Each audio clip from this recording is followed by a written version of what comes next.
Good morning and good evening for those in Asia.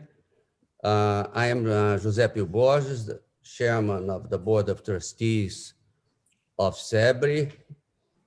And today we have the pleasure to have two distinguished guests, Richard Haas, the president of the Council of Foreign Relations. Richard has recently published a book, The World, a Brief Introduction, which is I recommend to all of you. And Kishore Mahbubani, Ambassador Kishore Mahbubani, he is the second time that he participates in a CEBRI webinar. Also has published a book, Has China Won, which is also being published in Portuguese very soon. So I also highly recommend both of these books to you. The panel today is part of a larger project that we on a global multilateral realignment, a joint initiative of CEBRI and the Konrad Adenauer Foundation, a long-lasting partner of CEBRI. Professor Ana Jaguaribe, who coordinates, a member of the board of trustees who coordinates this study, is going to introduce the team and also moderate the panel. We have also with us today Minister Celso Laffer, Professor Celso Laffer, a member of the board of CEBRI and the former Minister of the Foreign Affairs twice, former Minister of Development Minister, and Ambassador Gelson Fonseca, also a member of the board of trustees of CEBRI. So before I pass the panel, the screen to Ana, I would like our friend Kevin Oswald, the Deputy Director of Konrad Adenauer, to greet the panelists. Kevin, please. Thank you very much, José Pio, and good morning to everyone from my side as well. As Deputy Representative of the Konrad Adenauer Foundation in Brazil, I would like to welcome you all on behalf of CAS and also on behalf of our Country Program Director, Anja Cimek, to today's online event. Today, we will have a discussion on the issue of multilateralism today, new political conditions and narratives of the different players, and I'm very much looking forward to the debate. It is a great pleasure to be here today with our dear colleagues from CEBRI, José Pio and Ana Jaguaribe, and some very distinct experts on international affairs, our panelists, Richard Haas, Ambassador Kishore Mahbubani, Professor Celso Laffer, and Ambassador Gelson Fonseca Jr. This event takes place against the background of our main topic of our CAS-CEBRI cooperation, which is to research and monitor the reorientation of multilateral politics. Konrad Adenauer Foundation, with its over 100 offices worldwide, has a long tradition of fostering multilateralism and supporting international cooperation, always together with local partners. As CAS Brazil, we are particularly interested in promoting dialogue between Latin America and Europe in order to find common solutions for global challenges. With this, I would like to thank you very much. I wish you all a fruitful and interesting debate, and I pass the word to my colleague Ana Jaguaribe. Thank you. Thank you very much. I just want to express my thanks for your presence with us today. All our speakers are very well known to the Brazilian audience. As mentioned by José Pio, it's the second time that Ambassador Mahbubani honors us with his presence, and his book is soon to come out. It's the first time for Dr. Haas to be with us, and it's an honor for us. I would like to mention two of his recent books that I think have a very important bearing on what we are discussing. The first has already been mentioned by José Pio, which is The World, a brief introduction of 2020. But I also like very much and believe it's an important book for our discussion, The World in Disarray of 2017. I want also to thank Minister Laffer for finding time to be in our panel It is always a special treat for us to have him in our debates. I would like to give a brief introduction to the theme that we are going to be discussing and the reason for this webinar. This webinar is part of a research program undertaken by CEBRI on multilateral politics in the 21st century. The result of the first part of this research is already on CEBRI's site and can be seen by all, and hard copies will be distributed as well. Last year, we concentrated on the crisis of multilateralism, some of its reasons and significance for Brazil. This year, we start with the assumption that there is a renewed call for multilateral politics, which is not simply a return to the negotiations of the past, but bring into play new issues, players, and narratives. While there is a common claim for the need of multilateralism, there are different views in the US, China, Europe, and Latin America of what multilateral politics and regulations should address. And this webinar, we hope to explore these different narratives. At the core of these different narratives are important issues and important questions. New geopolitical realities in a much more multipolar world. Different understandings of the relationship between national sovereignty and rules of regulation at the global level. Persisting problems over the capacity of the existing system to accommodate the diversity of economic regimes which now characterize the global economy. Lack of agreement over what constitutes universal values for multilateralism, whether multilateral politics should be a value-oriented policy or negotiated on the basis of global concerns and national interests.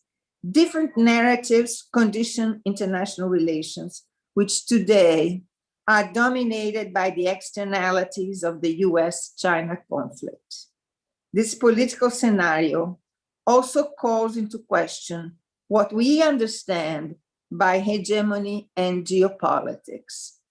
Perry Anderson and Barry Posen, among many others, are convinced that today in Washington, there's a dominant vision in the intelligence community, also shared by the two parties, that the China's rise makes imperative a liberal democracy, a liberal hegemony, over the two oceans, guided by the politics necessary to implement it.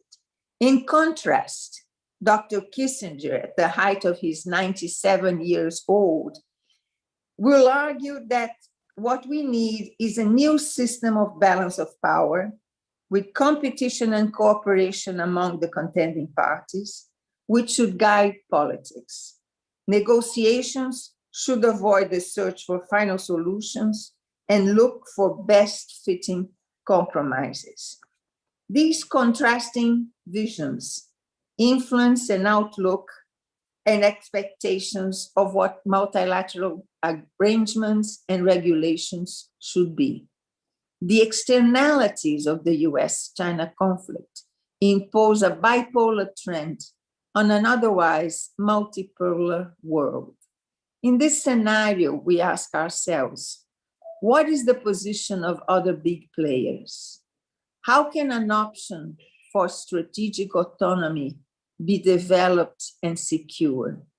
How can we create new subsidiary principles based on diversity and inclusiveness, which gives new life to multilateral institutions?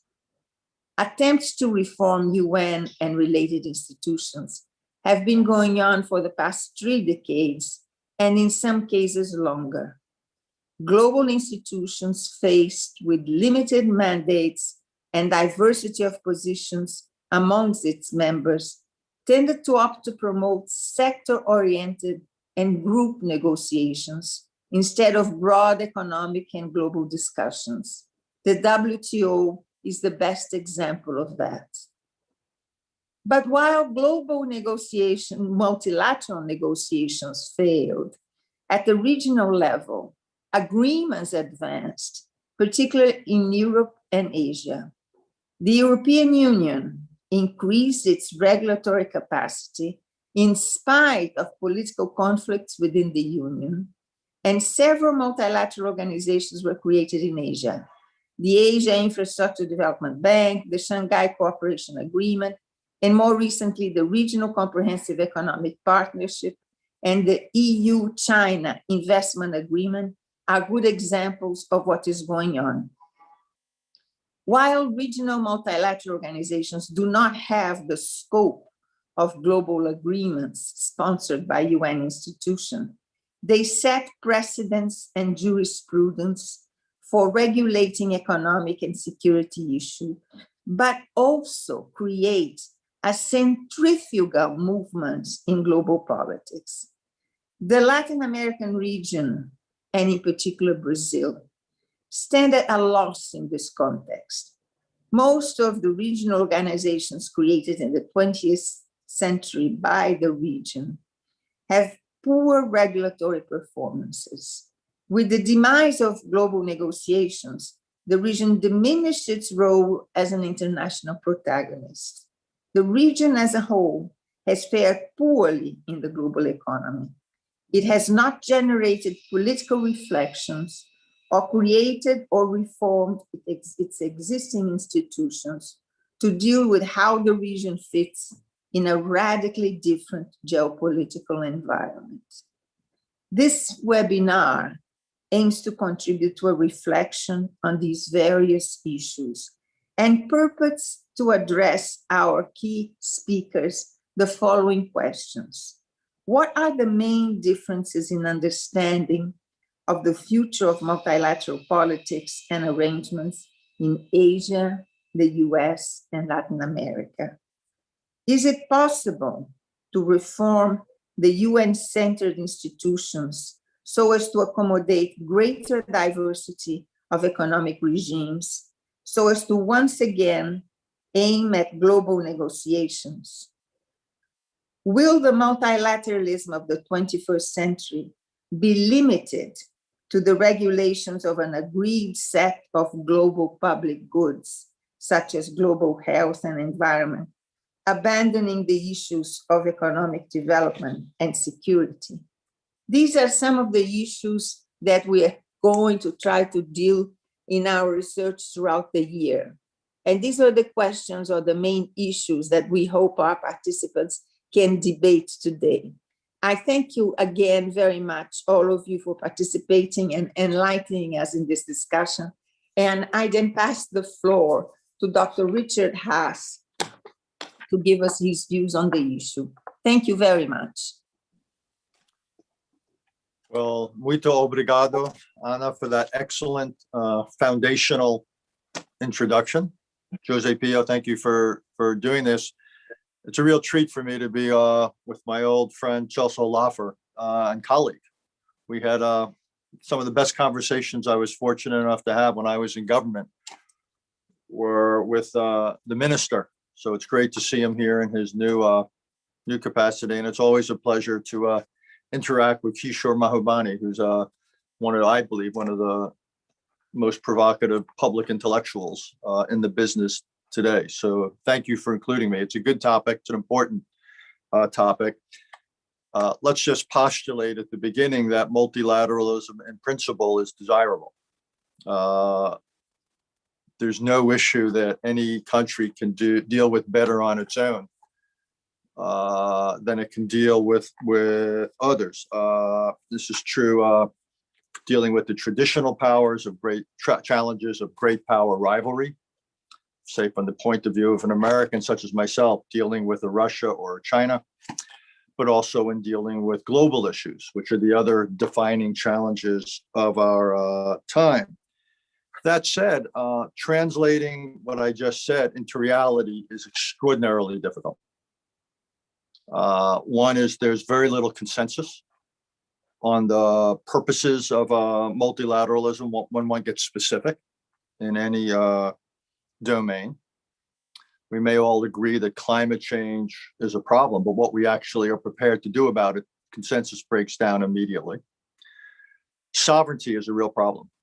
Everyone talks about the importance of multilateralism in global institutions, but China's behavior after the outbreak of COVID-19 is a perfect example where Chinese sovereignty made it impossible for the World Health Organization to perform its mission.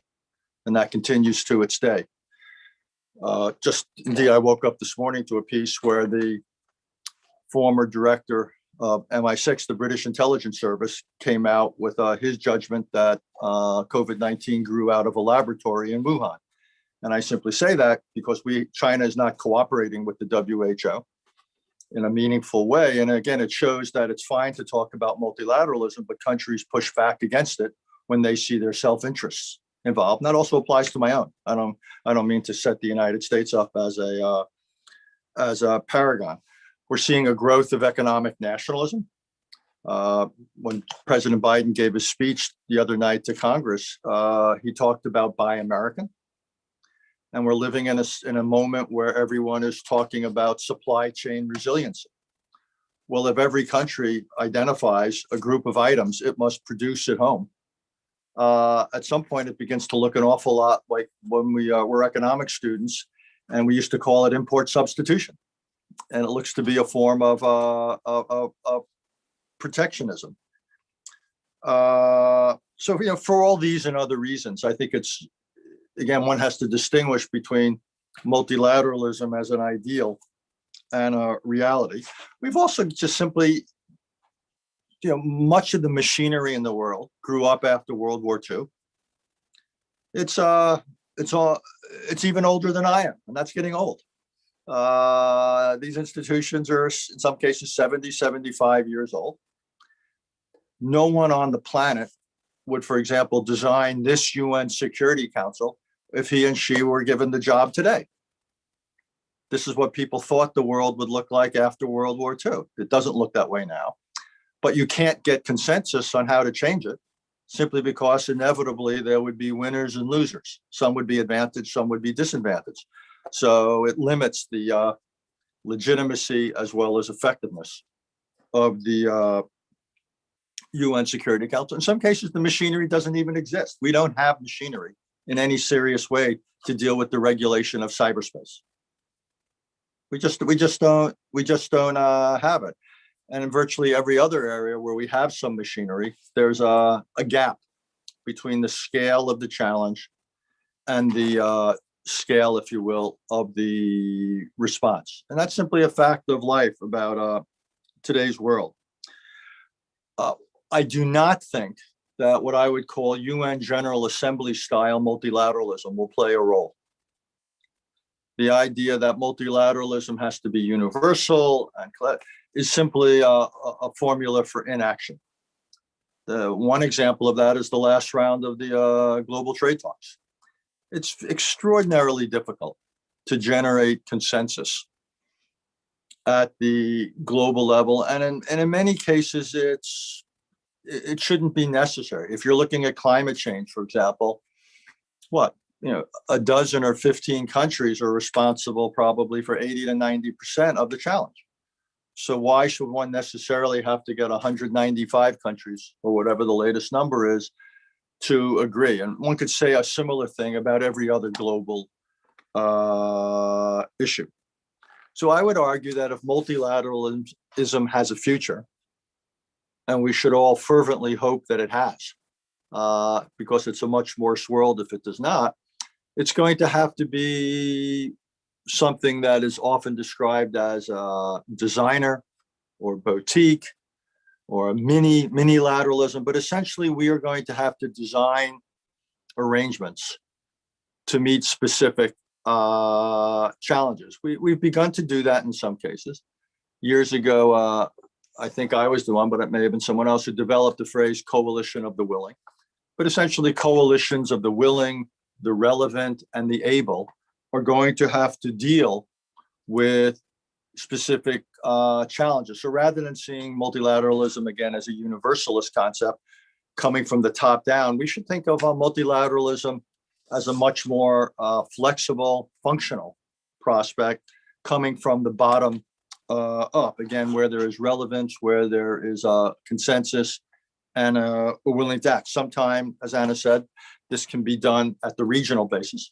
And we're seeing a good many regional economic arrangements, particularly say like USMCA in this hemisphere, RCEP, CPTPP in the Asia Pacific. One could see other types of arrangements as well. Obviously, the EU is the most developed regional approach, but in many cases, to deal with global challenges, we're going to have to think selective countries from around the world.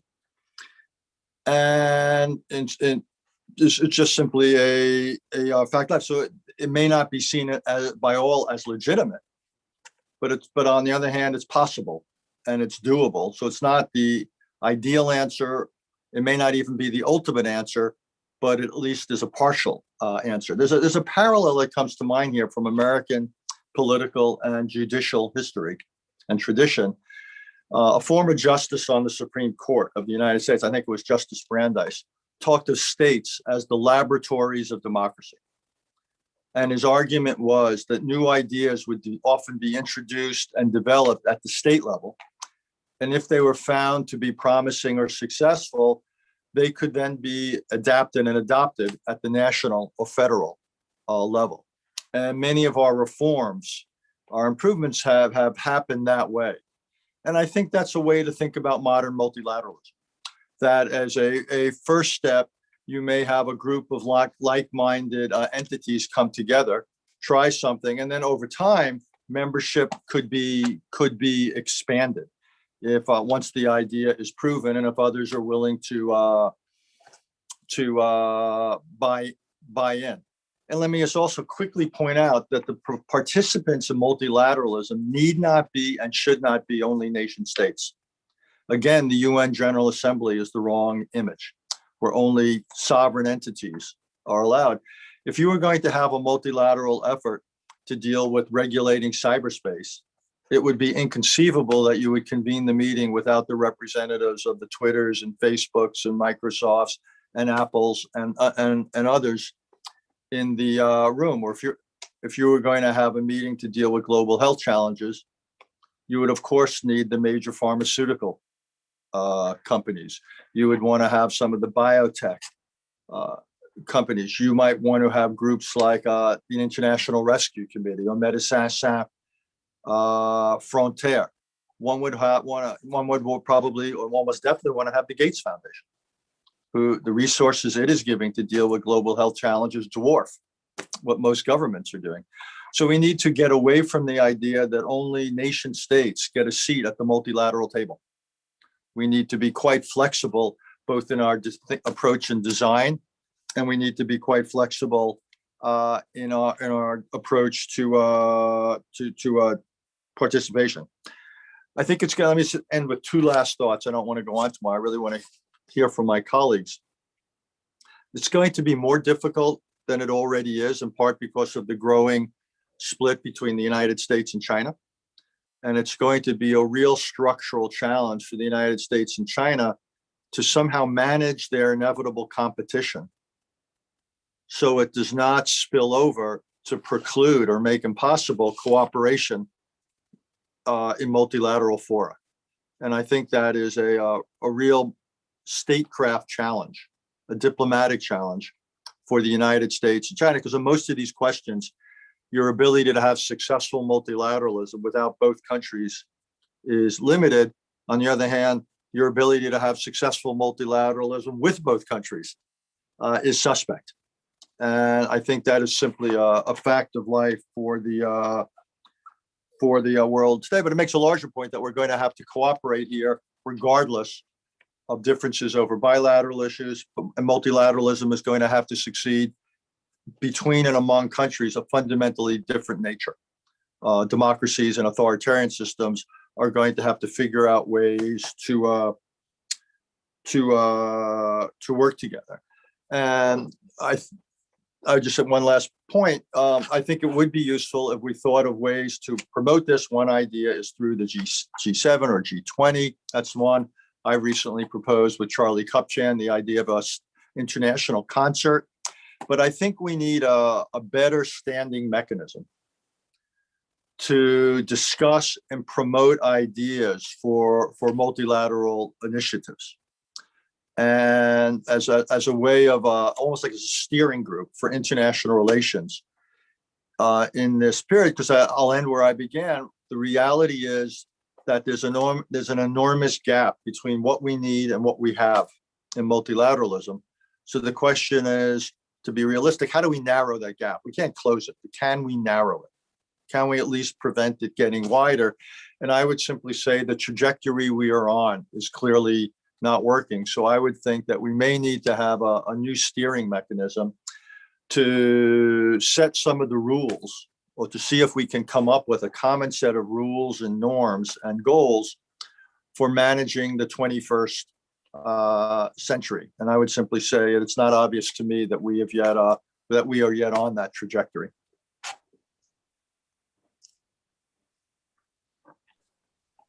Thank you very much, Dr. Haas, for a very provocative talk, especially pointing out the problems of what it is that we have to do in order to redesign multilateralism. Of course, there are going to be many, many questions, but one of the issues that remains in this presentation is that the old multilateralism had problems of representation. Redesigning multilateralism will also have problems of representation, and there is maybe a difference between a coalition of the willing and the like-minded, because the willing may not be like-minded. So I'm sure we're going to have many questions from the public in all of this, and a time for debate between ourselves and between yourselves. But I would like to pass the floor now to Ambassador Mahbubani. Please, Ambassador Mahbubani, you have the floor. Thank you. Thank you very much, Jose Pio, Anna, and Kevin for inviting me. Hello to my friend Jelson.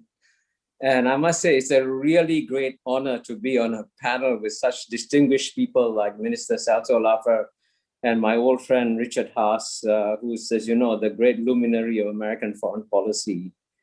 And I must say that you are addressing a very important subject. Very important subject, and how we take care of multilateralism will determine the future of world history. So, but before stating my views, I want to give 3 working assumptions from with which I look at the future. The first is that I'm very optimistic about the future. I say this because, you know, there's so much pessimism in the world, in the West. But when I look at my life and how I grew up as a child in a developing country, Singapore, with a per capita income the same as Ghana, $500, and today Singapore has one of the highest per capita incomes in the whole world. So I've traveled the journey from third world to first world, and I think most of the world will travel that journey too. The second assumption I have is that multilateralism is a sunrise industry and not a sunset industry. And I say this very on the basis of sort of long experience, because I spent 10 years as ambassador to the UN working with Jelson. And I've also spent 33 years with ASEAN, which is one of the most underrated multilateral organizations in the world. And my third assumption is that it will be East Asia that will come out with innovations in multilateralism. Now, for a change, traditionally it was Europe that did it, but now East Asia will do it. And some have been mentioned by Richard Haas, the Regional Comprehensive Economic Partnership, CPTPP, and so on and so forth. But before I begin my remarks, I also want to read a piece of American wisdom that was given to us by former President Bill Clinton when he spoke at Yale in 2003. And I quote him in my book, The Great Convergence. He said, and I just very quickly, I'm going to read it as fast as I can. He said, if you believe that maintaining power and control and absolute freedom of movement and sovereignty is important to your country's future, there's nothing inconsistent in the US continuing to behave unilaterally. The US is the strongest country, so it's okay to behave unilaterally. But Bill Clinton added a but.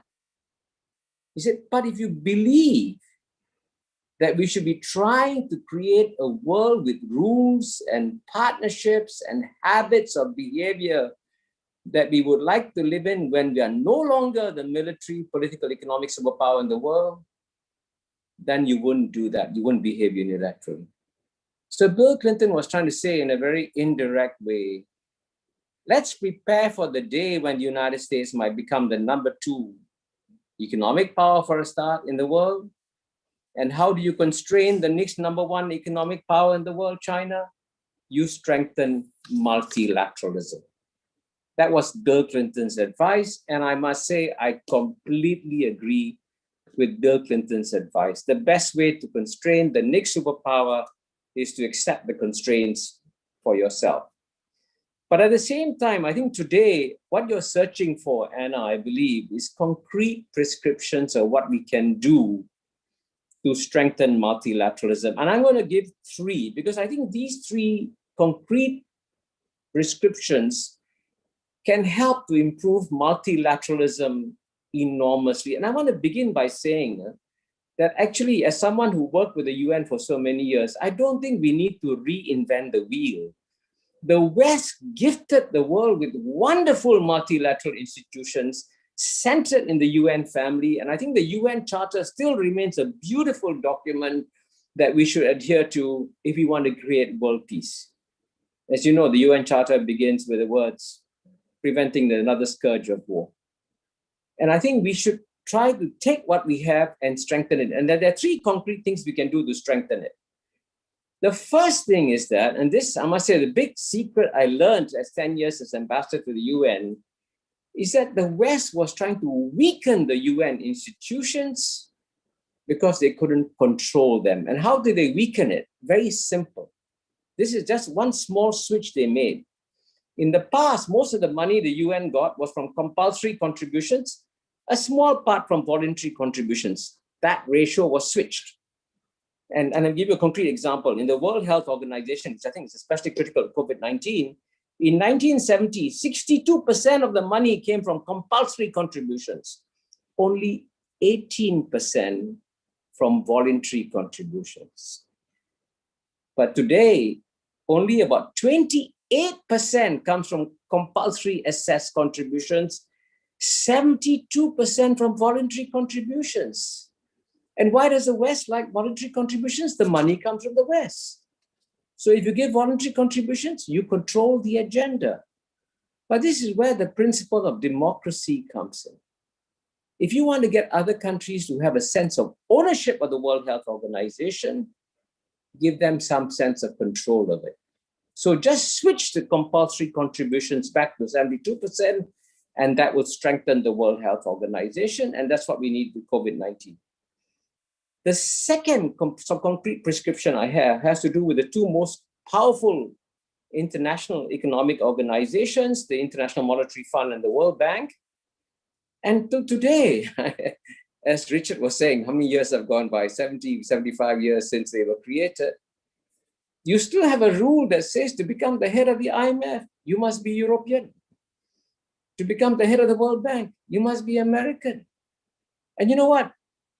88% of the world's population doesn't qualify to run the IMF or the World Bank. And that's clearly an anachronism. And I think it'd be wiser for both US and Europe to say, allow non-Americans, non-Europeans to run the IMF and the World Bank. So then the rest of the world also feels a sense of ownership of these organizations. Because if you don't, in a sense, release control of IMF and World Bank, you get the creation of alternative institutions. And this is why, as you know, you're seeing the creation of the Asian Infrastructure Investment Bank, the New Development Bank, the BRICS Bank, which is run by a Brazilian, I believe, Marcos Troyo. And I must say, the AIIB is really much better run than the IMF or the World Bank. This you can Google and check and all that.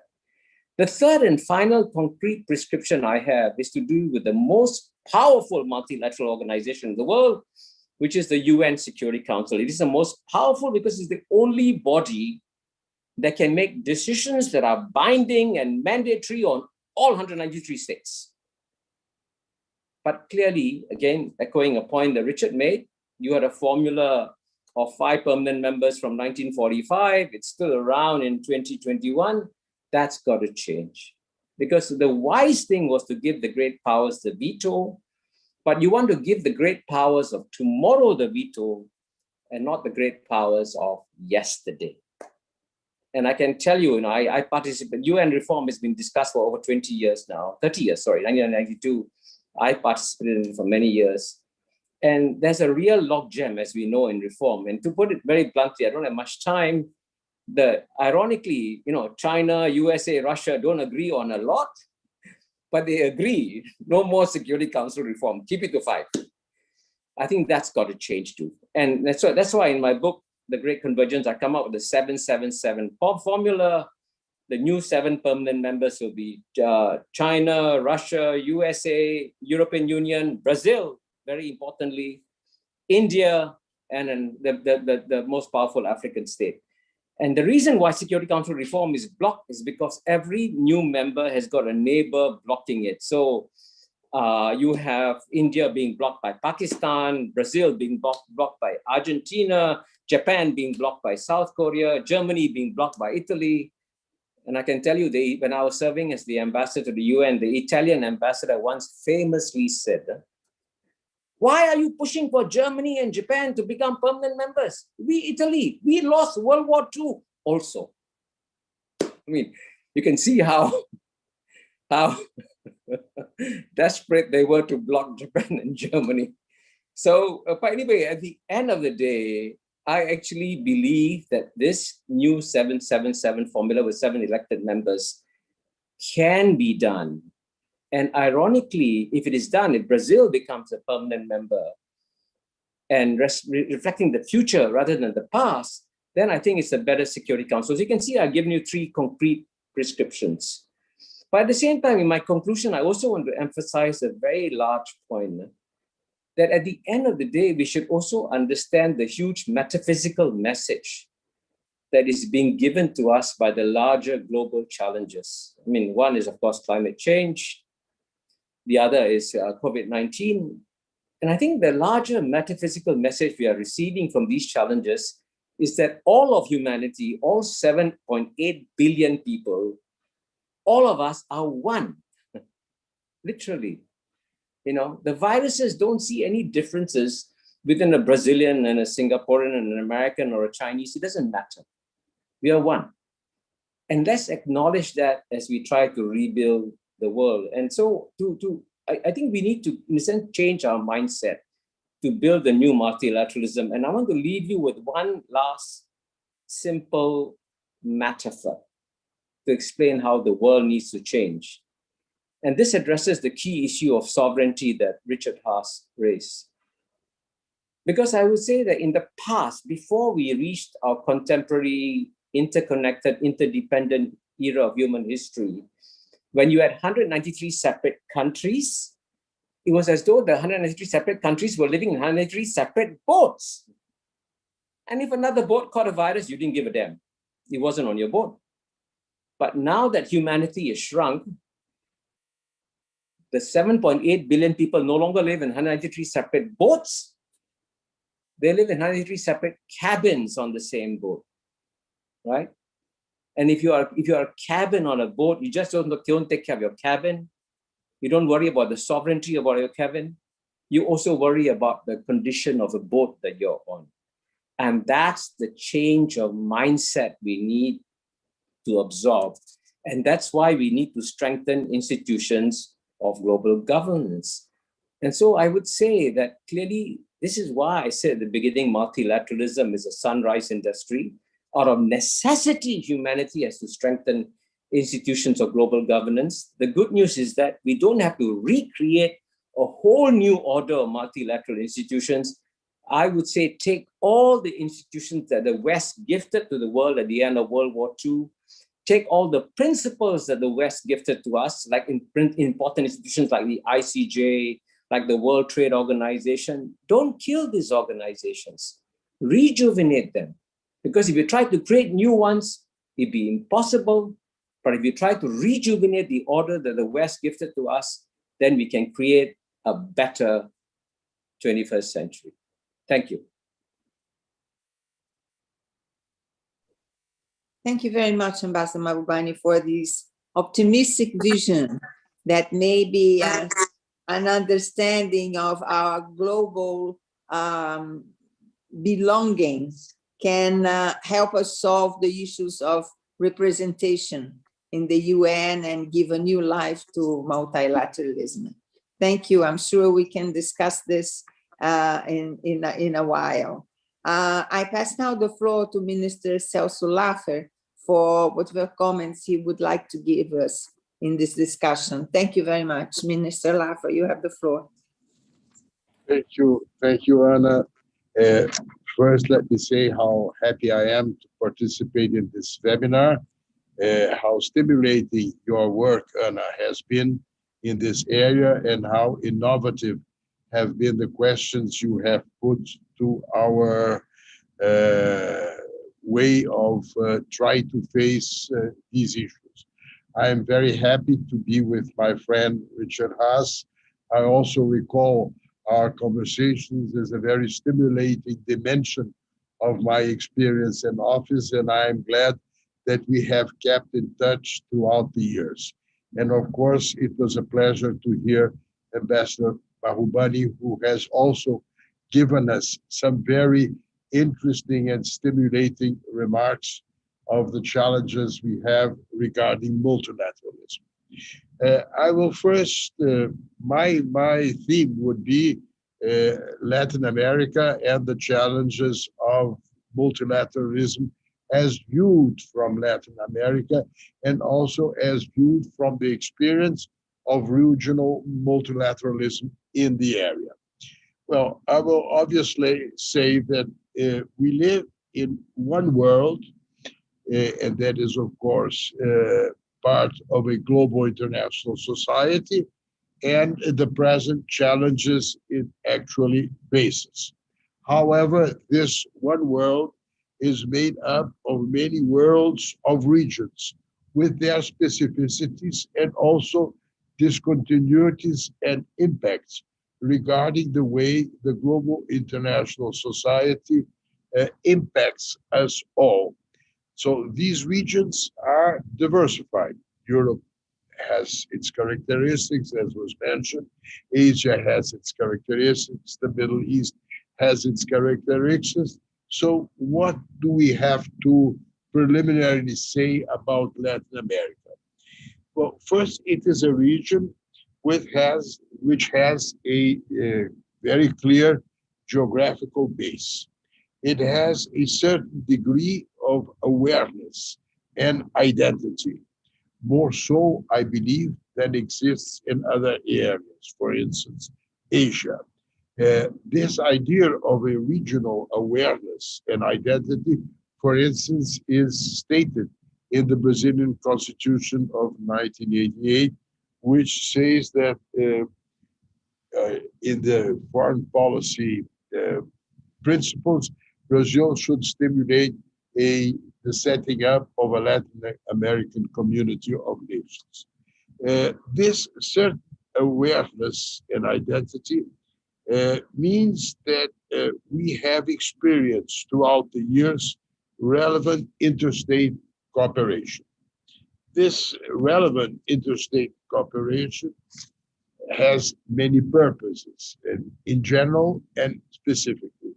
Among these purposes are the means of responding to external challenges by coordinating regional position in international institutions. And of course, that has a bearing on negotiating forums, which is part of networking. Now, if we are talking about the UN system, the GRULAC is an example of a way through coordination of positions. Even in the WTO, the GRULAC had its role. Cooperation to solve common problems, especially those arising from the increased level of regional interdependence, the porosity of frontiers, the fact that we are not isolated as it could have been in the international system of the past, as Ambassador Mahbubani mentioned. Obviously, in this idea of solving, trying to face common problems through common action, in the case of Latin America, was very much influenced by CEPAL, the UN Commission for Latin America, and all those that in one way or another developed these trends. there are obviously advantages that exist from the connectivity and proximity. This was certainly a case that had its bearing in Mercosur. And obviously, there is this idea of making the best economy of one's geography in terms of infrastructure, waterways, energy, etc. And this is especially so in the case of South America, that has a common geographic base. And there are, of course, issues and opportunities that have not been duly taken into action, such as the case of the Treaty of the Amazon Cooperation, which would certainly be a very important forum to deal with the challenges of the Amazon, climate change, biodiversity, and so on, and would put together all the countries that are directly and geographically involved in the area. In the case of Brazil also, it's worth mentioning the importance of neighborhood, which I think is a deep force in the policy orientation of Brazil. Brazil is a continental country in peace with 10 border states. This is a very different situation from other continental countries such as China, India, and Russia. It's an asset that would favor regionalism and multilateral cooperation. Well, to conclude, in spite of past achievements, multilateralism and international cooperation in Latin America is stagnant and is dwindling. There is a lack of appropriate evaluation of the region's internal needs of more intense cooperation, and there is a lack of capacity of the region as a whole to find its place in the world and to perceive the opportunities the world has to offer to the region in the present circumstances. Now, thinking about this challenge and this statement of facts, what are the reasons that can perhaps help us explain what is happening in terms of the lack of energy of Latin America regional cooperation? Well, first of all, the regional cooperation and institutions were conceived in a period of US hegemony. That is not so today with China's rise in world affairs. China's presence in the region, which is a byproduct of its rise in world affairs, is completely different from the Soviet Union present in what was the bipolar world. So this is a very significant difference of the impact of the world as a whole and in the region, and the perception that should come with it. China has become a major trading, technological, and economic partner of most Latin American states and economies.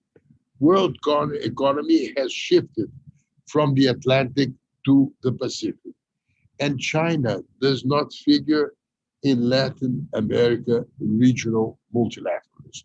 So I think this is a very important issue. These institutions were conceived and created during the period of both the bipolar world or of US hegemony. They were not conceived to deal with a more complex world, a more multipolar world, with the presence of a new rising and significant star in world affairs. Second, there is a great political fragmentation and heterogeneity in today's characteristics of the region. The region is presently clearly marked by fragmentation and heterogeneity. Without a common ground, a shared perception or vision, multilateralism cannot go ahead. Mercosul is a clear example of what I am stating. And Brazil under Bolsonaro is absent from the region's schemes of cooperation. Without an active Brazilian presence, regionalism cannot fulfill its potential. I think this is a very significant dimension of the problem. And there are obviously spheres where regional cooperation could take place and deal with all these purposes. The obviously one is public health and vaccines and the diplomacy of vaccines. The second is, of course, environment, climate change, biodiversity, and sustainable development. And the last, of course, is the fact that the region as a whole is a major world supplier of foodstuffs.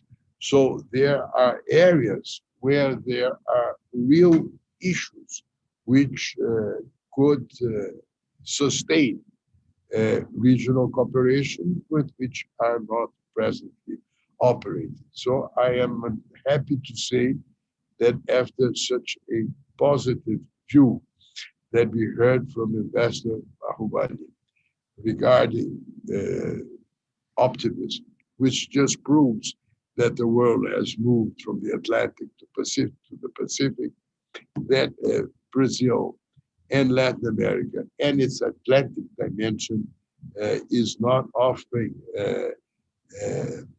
interesting perspectives of how to go about this challenge. Thank you. Thank you very much, Minister Laffer, for this really very interesting presentation, balancing our positive points with our fragmentation and lack of shared vision today. But maybe, as you yourself put in the end, it is our great participation in the development of public goods that may create a bridge between these two opposing situations.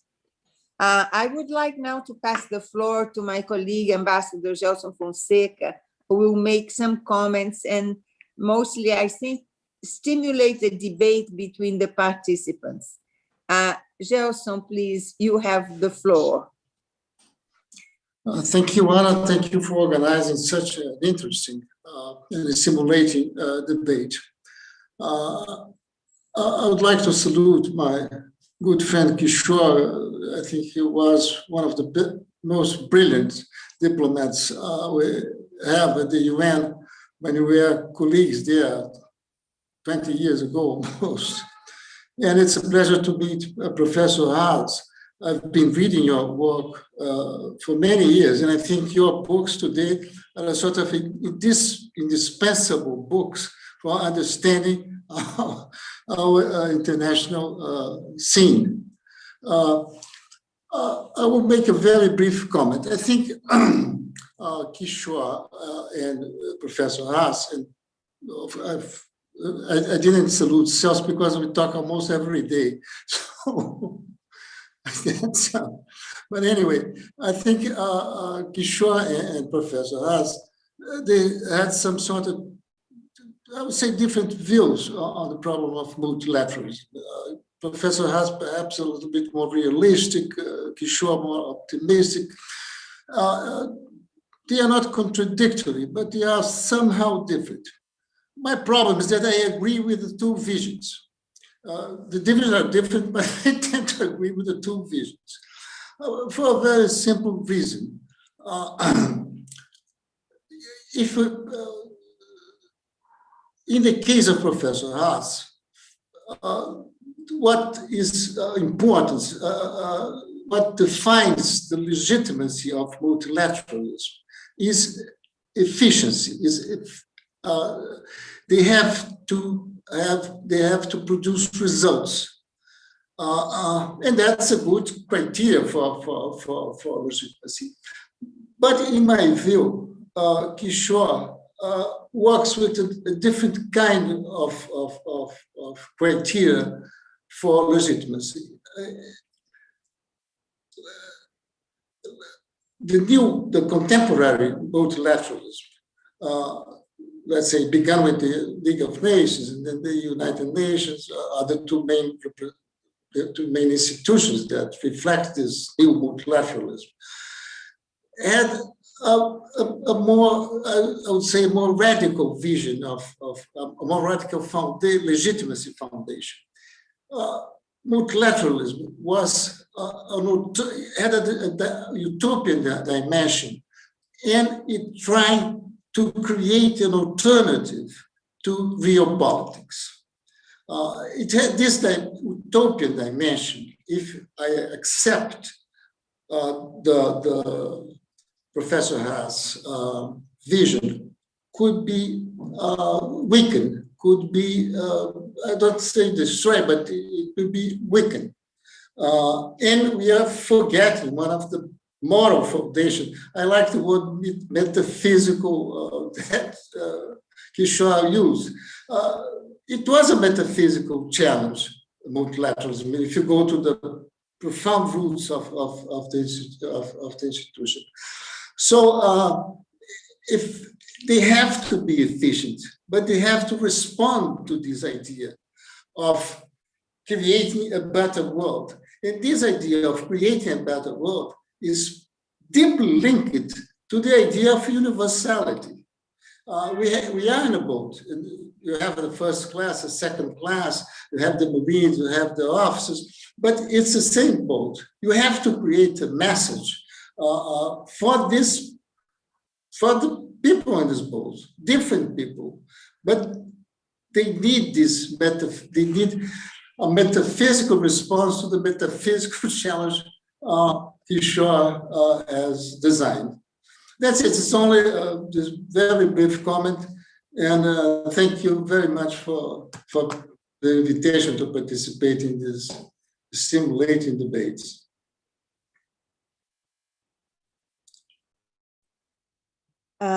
Ambassador Gelson, thank you very much for your comments, putting together the difference between efficiency and representation, which I think is exactly the dilemma in which we find ourselves. We have some time for Q&As, and my colleague Luciana is going to be monitoring the Q&As from the public, but I would first like to give some moments for the participants to talk among themselves and react to what each other had said. So I would perhaps pass the floor to Professor Haas for whatever comments he wants to make, and then Ambassador Mahbubani. So Dr. Haas, you have the floor. Thank you very much. Appreciated the comments, learned some things. I like Kishore's metaphor of the ship, that there's not 193 ships, but 193 cabins on the same ship. I think that's a useful image. Where I disagree with Kishore is that he essentially is arguing two things. Let me disagree with both. One, well, be more careful. I agree with part of one. Let me say where I disagree. He makes the case for multilateralism and says it's a strong case. I agree 100%. Multilateralism is desirable, and when it actually happens, it's the best of all outcomes. For example, 30 years ago when Saddam Hussein invaded Kuwait, you had the world come together using the United Nations, and you had this extraordinary coalition come together, and both in terms of process and results, it was ideal. The problem is there's not too many other examples we can cite of such situations.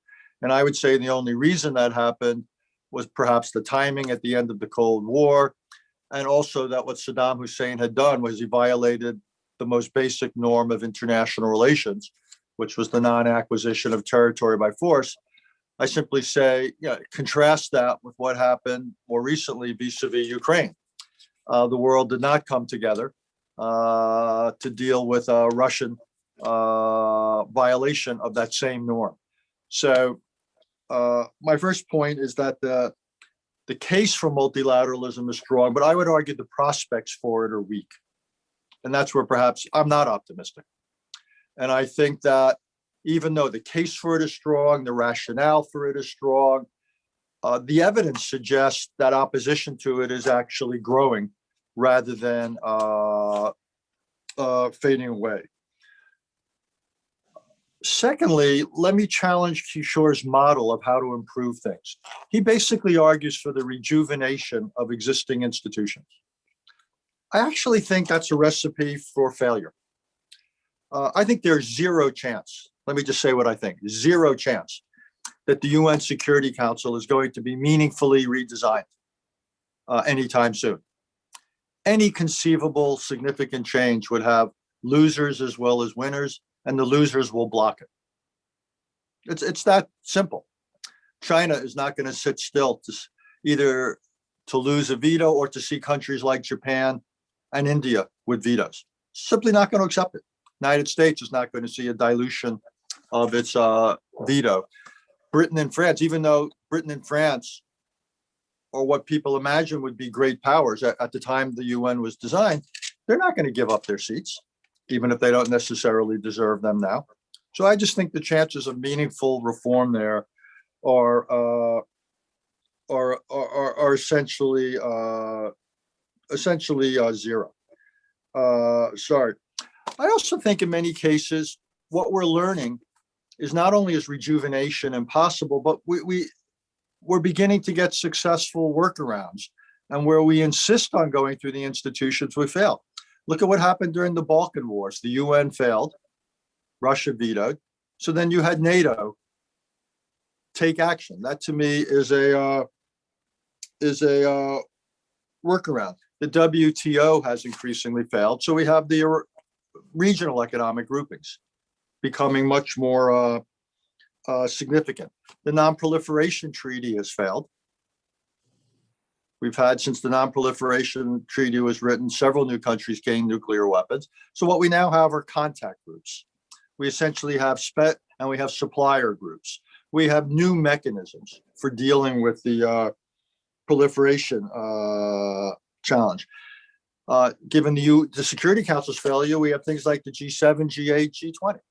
These are all recognitions that rejuvenation is not the path. What we need to think about is addition, not rejuvenation. I would think you're kidding yourself if you think the World Health Organization can deal with the problem of sovereignty. China continues to push back. So we need new mechanisms for sounding the alarm in the world about the outbreak of diseases that could be a threat to all. Or climate change. Paris is not a serious mechanism. The serious question is, what will countries do themselves in terms of their own energy and emissions trajectory? That's what really matters. Cyberspace, there's zero chance. Well, we can't rejuvenate because we don't have anything to rejuvenate. But again, the problem is going to be that there's no consensus on what needs to be done. The closed countries will not come up with the same approach as the more open countries. So I just think that we've got to be realistic, not to give up, but be realistic and think increasingly not about rejuvenation, but either about workarounds or launching new initiatives. Now, maybe after 10, 20, 30, 50 years, good ideas, as I said before, like laboratories of democracy will go from these new initiatives into the larger global initiatives. Great. If that happens, great. But it's not going to happen the other way. We shouldn't get romantic about existing institutions. We should be willing to move on, supplement them, or replace them as necessary. In terms of Latin America, I agree with Celso's realism or pessimism. Let me just take a few issues. One is the failure to deal with Venezuela. The OAS can't deal with anything. The unanimity principle is a recipe for inaction and irrelevance. The Lima Group was born. That's the good news. The bad news is it hasn't done much. So again, the problem is not simply mechanical, creating these new groupings, but it's a willingness to do something. In terms of the Amazon, what Brazil has done or has not done, I think, is a real violation of the obligations of a sovereign country. And the question then is, what do you do? Is it dealt with regionally or globally? I actually think we need a new concept out there. I've argued this in foreign affairs and elsewhere, where countries ought to have not simply rights from sovereignty, but obligations that stem from sovereignty. And when they violate their obligations, they ought to be penalized. And that could be done at the regional or global level. But I believe that what Brazil has done or not done with the Amazon falls into that. But again, there's no local mechanism that's strong enough to push back against a sovereign country. Or we need a new collective effort in this part of the world to deal with internal security challenges. The problem with Latin America, unlike a lot of the world, is not strong states. It's much more weak states. It's governments that cannot maintain order within their countries. They don't have strong, non-corrupt judiciaries. They don't have adequate penal systems. We need a collective effort there to help countries deal with their challenges. And I simply, I don't see it. Again, there's too many things getting in the way. Lastly, let me sort of say, I think it's a mistake, and again, Kishore and I probably disagree with this, to see legitimacy largely stemming from process. What was so legitimate about the world not responding to the genocide in Rwanda? I don't see a lot of, what was so illegitimate about NATO acting in the former Yugoslavias when the UN wouldn't? What was so legitimate about the world not acting in Ukraine? So I think we ought to increasingly associate legitimacy not with process, but with action, with content. And I think that's a much more significant way to approach the question. And I say this because if, as even Kishore would say, in many cases, the representation in the machinery is no longer representative, why should we therefore make these organizations the repository of legitimacy? What we ought to think about are what are the rules and norms in international relations that need to be supported. And then we should support action that is consistent with those. And we shouldn't hide behind process as somehow making as an essential box we have to check before we act. Because in many cases we won't get a green light in order to do things. And what we've learned the hard way is inaction is every bit as consequential as action. So if we make process the be all and end all of what constitutes legitimacy, in many cases, we're going to end up with failure to act sufficiently. And I don't see why that is a preferable alternative.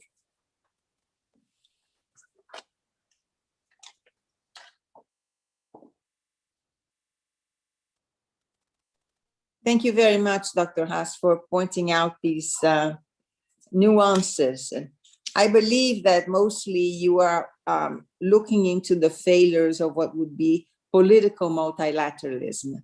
On the other hand, we have the issue of global public goods, which is now primarily in the agenda.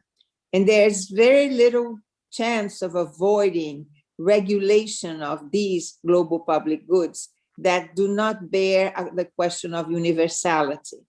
So to a certain extent, the UN, as it is based on at least the premise, although not necessarily exercise of representation, brings again the problem of how do we effectively deal with a question which is no longer a question of just political sovereignty, but it is a question of global concern.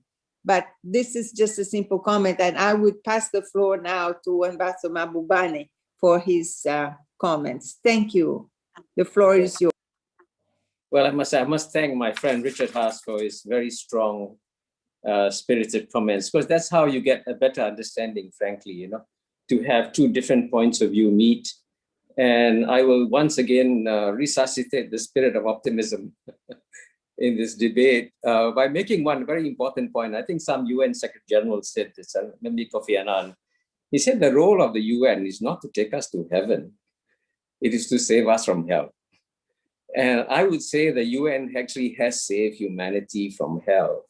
And to be fair, I mean, if you look at human history, and of course, Richard has written about this, let's say for the past 1, 2, 3,000 years, we have never seen as great an improvement in the human condition as we have in the past 30 to 40 years. I mean, let's be very, very clear. We are living in the best of times. Of course, the man who's documented all this is Professor Steven Pinker of Harvard. And if you look at, for example, the role of the UN is to prevent wars, by and large, the number of people dying in the state wars is the lowest it's ever been. So that's a contribution of the United Nations. Let's be very clear about that. And if you look at the number of people who have been elevated from absolute poverty, you're talking about 1 or 2 billion people being elevated from absolute poverty. And that's a result of a new global economic and trading system that was created by the WTO and which remain in place. The rules were all created by the WTO. And just to give you one statistic of how much the world is changing, I was told that 20 years ago, Brazil took 1 year to export $1 billion to China. Now Brazil takes 72 hours to export $1 billion to China. How does that happen?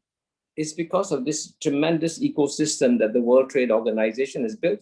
And as I keep saying, these are principles that the West has created, principles of MFN, so on and so forth, which have worked very well for the world. So that's why I think it'd be a mistake. I would disagree with Richard. I would say the world is not perfect, but let's not dismantle the great institutions that we have. And frankly, the key point is the one that you made, Anna. I agree with Richard, and I'm a realist too, that if you want to get agreement on climate change, put the 10, 15 largest emitters in the room and get an agreement. That's step one.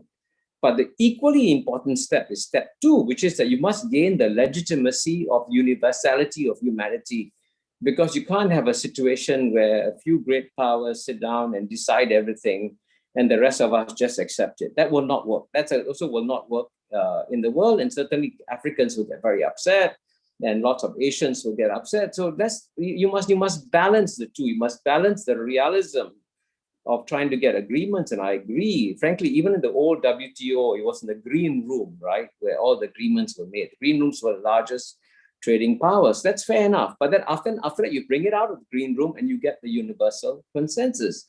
And to be fair, there are also other things the UN has given. I mean, you have the Law of the Sea Convention. You have, how do we get rid of the ozone problem, CFCs? That was also a UN Universal Convention. Let's be fair. The UN has done a lot of positive things, which gets underreported in the Western Anglo-Saxon media. But the other important point that he raises, and yeah, I must say, I sort of, in a sense, like him, I half agree with him. Yes, UN Security Council reform will be very difficult. And I agree with every point you made. US, China, Russia, UK, France will all block it. I agree with all that. But this is the dilemma.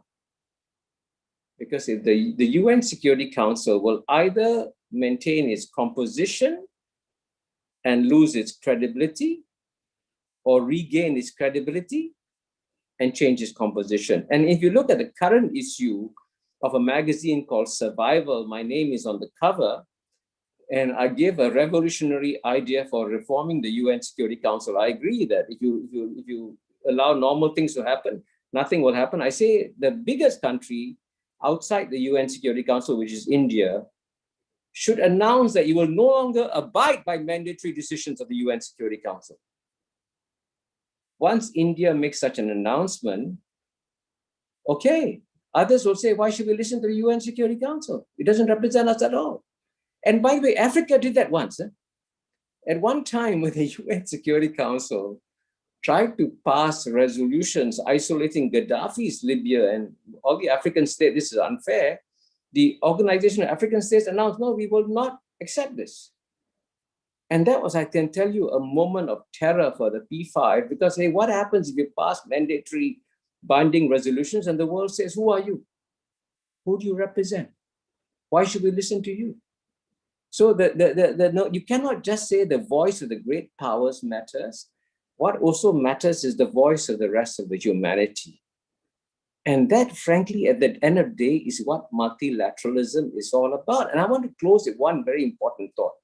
I know that Richard is not a fan of the UN General Assembly. Let me confess by saying I'm a great fan of the UN General Assembly, because if you live in an interconnected world and you're looking for one place where you want to talk to all the different human tribes in our human family, I found that the way I connected with the Arabs and the Africans and the Latin Americans and the Europeans in the UN General Assembly was a great learning experience. I then began to understand, oh, for these people, this is very important. Okay, let's see how we can meet what's important for them. And that's frankly, at the end of the day, if 7.8 billion people have to live together in a small interconnected world, and you don't create an opportunity for all these different human tribes to talk to each other on a daily basis, and in the UN General Assembly, which by the way is in theory the parliament of man, then you're losing a great opportunity. So yes, let's retain our realism to solve hard problems, but let's balance this with a sense of optimism and involvement of the rest of humanity. Don't just leave the world to the great powers to fix everything. Thank you, Ambassador Mbubani. This was very good. So in fact, optimism is not a passive situation, but it also requires challenging of quote unquote false authorities. So these were very illuminating remarks. Now, I would like to pass the floor to Minister Laffer for comments that he would like to make in the debate. Thank you, Minister Laffer. You have the floor. Thank you, Anna. Very briefly, I will make just two quick points. One, regarding what Ambassador Mahbubani has just said about revigorating existing institutions. And of course, my obvious case is the WTO because of the importance it has had. And I think it cannot be effectively substituted by regional understandings because of the interconnectedness of the world and because there are so many regulatory mechanisms that operate in international trade of goods and services that you cannot deal with them unless you deal with them on a global scale. Obviously, the WTO has to deal with the changes in the economics scene, with the technological changes such as e-commerce that has made a difference in the way goods and services are traded, and obviously the question of China and how it adjusts to these rules is also a case in point. But I think there is room to do things, and I am convinced that you cannot deal with the issues of international trade adequately unless you have a global vision. Now, regarding Venezuela, Venezuela is a serious point, and it's a very important issue for Brazil. Venezuela is a neighboring country. There are issues of energy cooperation that are affected by the Maduro regime. We now face refugees in an unprecedented scale, which makes the issue of refugees part of the agenda, internal agenda of Brazil. Now, obviously, the Lima Group was a misconception of what the problems at stake were. Now, you cannot sort out the issues of Venezuela without bearing in mind other actors and without bearing in mind how do you deal from an authoritarian regime to a democracy. The issues of transition are important. We have had a lot of experience in the area in this matter, and it was not taken on board. You cannot deal with the Maduro regime without having Cuba as part of the discussion. You cannot deal with the Venezuela problem without bearing in mind now that today Russia has an interest in Venezuela. You cannot deal with this issue without bearing in mind that China has an interest also in what happens in Latin America and in Venezuela.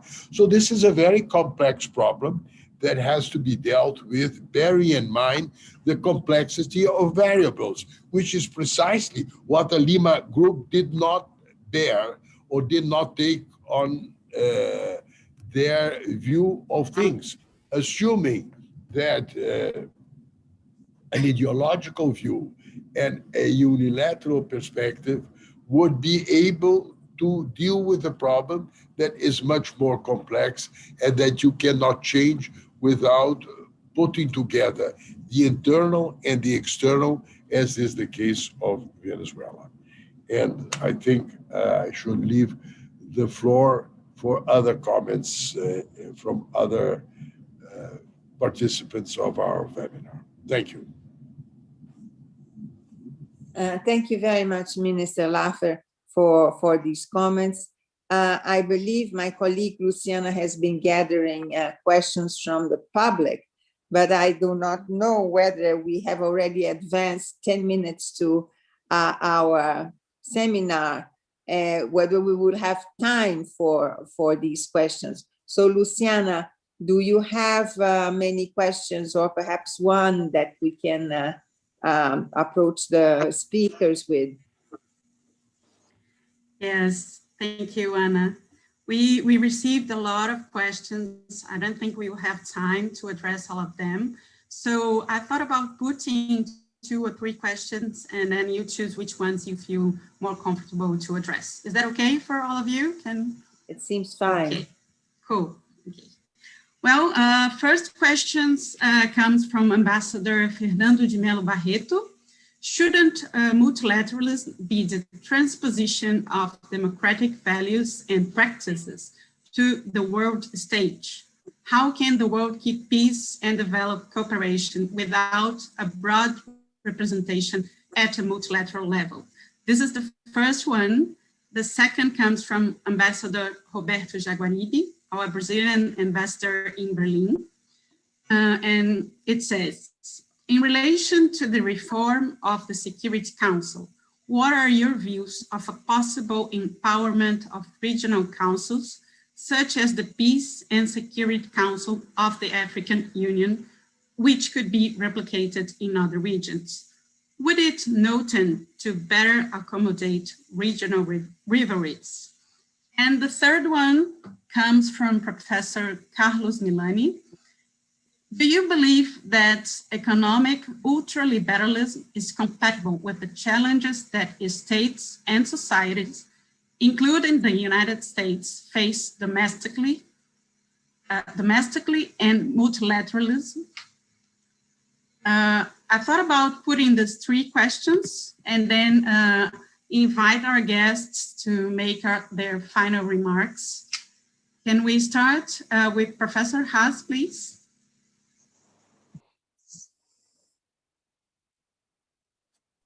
Sure. And I should probably apologize because the fact that we don't have enough time to talk about the questions probably means that I spoke too long. So again, I do apologize. Let me take the first of the 3 questions because we haven't discussed that.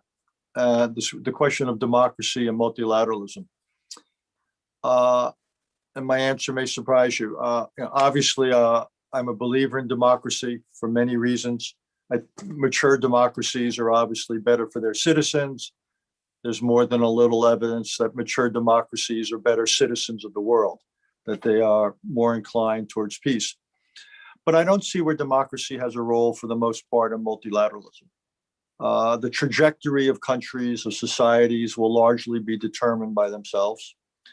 Outsiders can play a small role at most, either by example, perhaps promoting certain institutions, civil society.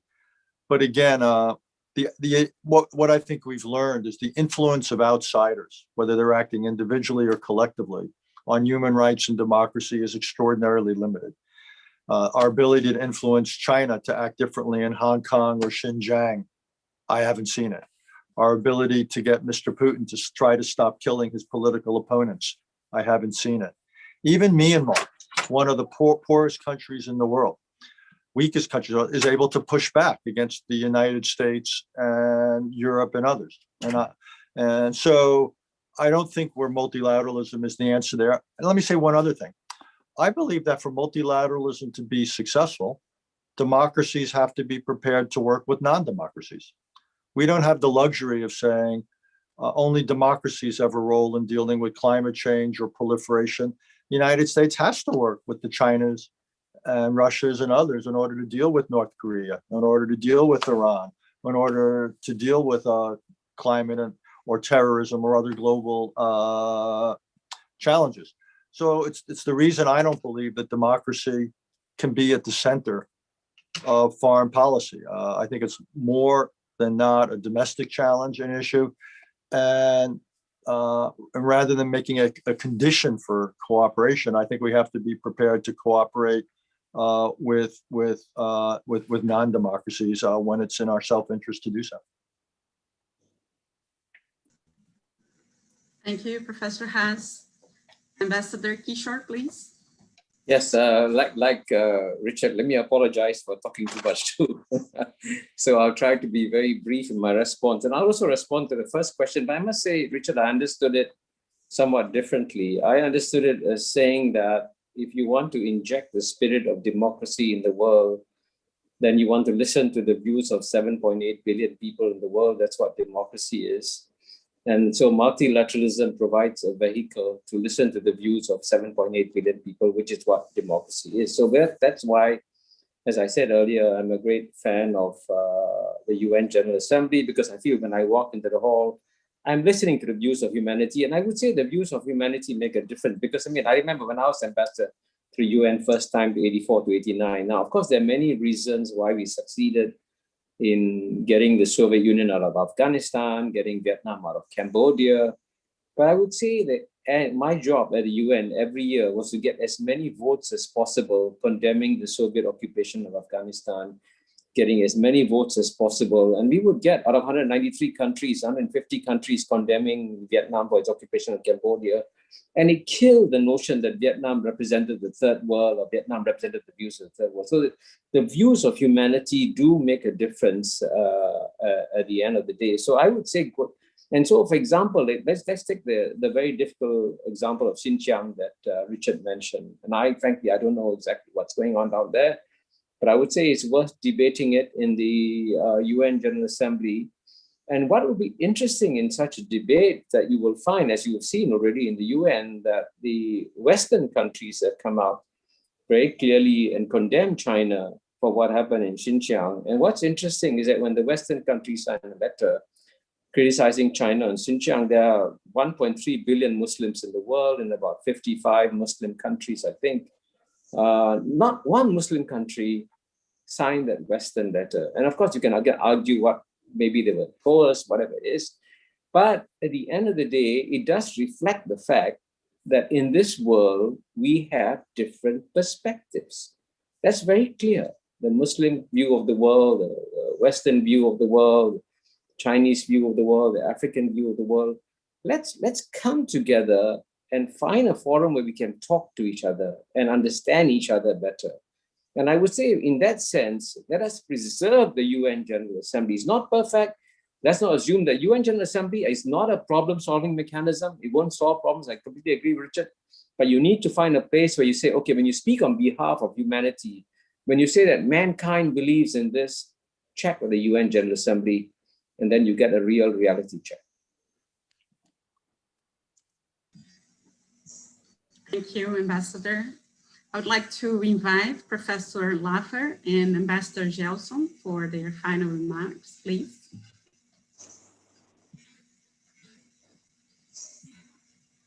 I think Gelson should say the final word from our perspective.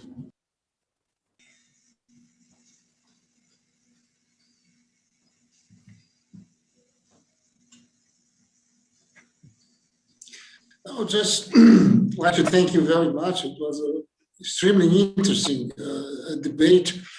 And I think it will be a very important contribution for the project that we are that CEBRI has undertaken on the issue of multilateralism. Thank you very much. Perhaps Ana could say the final word, or Pio. Okay, thank you very much. I just would repeat what Ambassador Gelson has just said.